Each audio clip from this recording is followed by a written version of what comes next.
There was once a man named Elias Rowan who lived in a quiet town surrounded by gentle hills and long, winding roads. The town was peaceful, the kind of place where days passed slowly, yet Elias never felt calm. Every morning he walked through the town square and looked up at the old stone clock tower standing at its center. Its hands moved steadily, never rushing, never stopping. And every morning Elias felt the same tightening in his chest. He believed he was running out of time.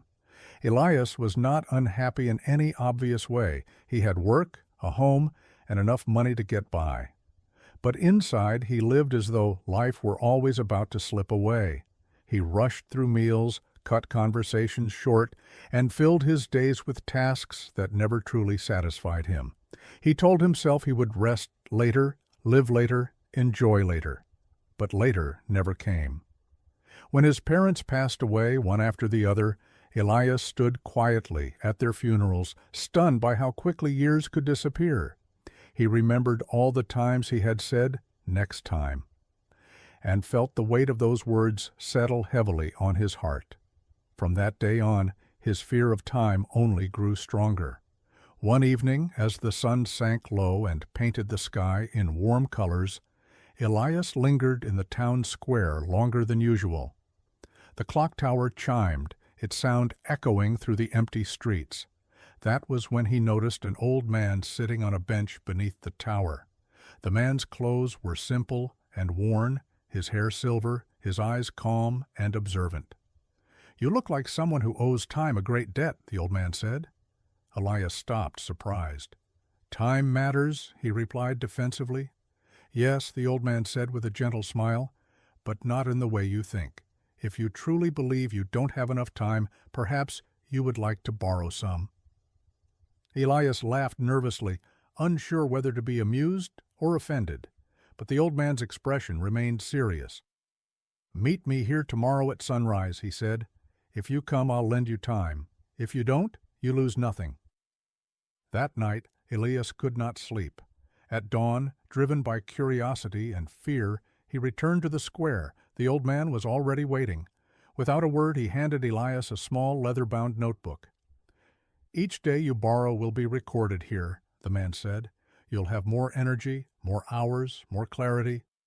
"And the cost?" Elias asked. "We'll speak of that later," the old man replied. That very day Elias felt different. His mind was sharper, his body lighter. Time seemed to stretch.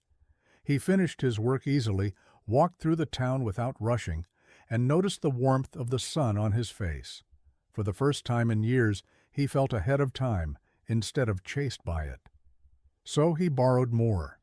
Days passed, then weeks. Elias became efficient, productive, admired. But instead of using the extra time to live more deeply, he used it to do more. He postponed conversations, delayed dreams, and told himself there was no hurry anymore. The notebook filled quietly with entries he did not bother to read. One evening, the old man returned. "You've borrowed much," he said calmly. "It's worth it," Elias replied. "I finally feel in control." The old man looked at him for a long moment.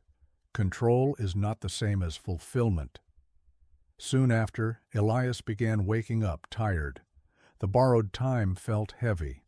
When he finally opened the notebook, he noticed small words written between the lines, missed moments, unspoken kindness, delayed joy. He confronted the old man, demanding an explanation. "That is the interest," the old man said softly.